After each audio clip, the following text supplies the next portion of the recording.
అందుకనే నేను గతంలో చెప్పా, వీళ్ళు కాకి చొక్కా వేసుకోవడానికి అర్హులు కాదు, కాబట్టి వీళ్ళు కాకి చొక్కా తీసేసి పచ్చ చొక్కాలు తొడుక్కోవాల్సిందే అని చెప్పడం జరిగింది. అందులో భాగంగా నా మీద ఎఫ్ఐఆర్ కట్టారు. ఎఫ్ఐఆర్ కట్టిన భయపడను.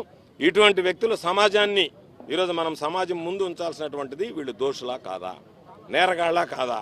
ఇటువంటి వ్యక్తులు నేరస్తులని శిక్షించాల్సినటువంటి స్థానంలో ఉండేటువంటి వ్యక్తులే నేరగాళ్ళుగా తయారైతే, నేరాలకు పాల్పడితే ఇటువంటి వ్యక్తులు కాకి బట్టలు వేసుకుని ఉండడానికి అర్హులు అనేటువంటిది ప్రధానంగా ప్రజలు ఆలోచన చేయాల్సినటువంటి పరిస్థితి, ఈ సమాజం ఆలోచన చేయాల్సినటువంటి పరిస్థితి. వీళ్ళ మీద ఈ ప్రభుత్వం ఎటువంటి చర్యలు తీసుకుంటుందో నిద్రలేస్తే పవన్ కళ్యాణ్ గారి దగ్గర నుంచి, చంద్రబాబు నాయుడు గారి దగ్గర నుంచి, లోకేష్ గారి దగ్గర నుంచి ఈ ప్రభుత్వం అసలు నేరాలకి సింహస్వప్నం నేనది అని చెప్పి సినిమాలో గబ్బర్ సింగ్ డైలాగులు చెప్పడం ఆయన, చంద్రబాబు నాయుడు అయితే నేను అట్ట ఇంటంటూ కాదు, లేస్తే మనిషిని కాదు ఈయన, ఇవన్నీ రకరకాలుగా చెప్పినటువంటి నేపథ్యంలో ఇది నేరుగా దొరికినటువంటిది. ఈ ఆధారాలన్నీ మేము ఇచ్చినటువంటి ఆధారాలన్నీ కోర్టు ద్వారా వచ్చినటువంటివి. ఆధారాలను ఈరోజు ఇచ్చినటువంటిది రైట్ ఇన్ఫర్మేషన్ యాక్ట్ కింద తీసుకున్నటువంటివి. అందుకనే అడిషనల్ ఎస్పీ గారు కూడా క్షుణ్ణంగా పరిశీలించిన తర్వాత మీరు చెప్పినటువంటివన్నీ సరిపోయాయి, ఇది తప్పు జరిగింది, ఈ తప్పు ఏ విధంగా జరిగింది అనేటువంటి దాని మీద విచారణ చేపడతామన్నాం.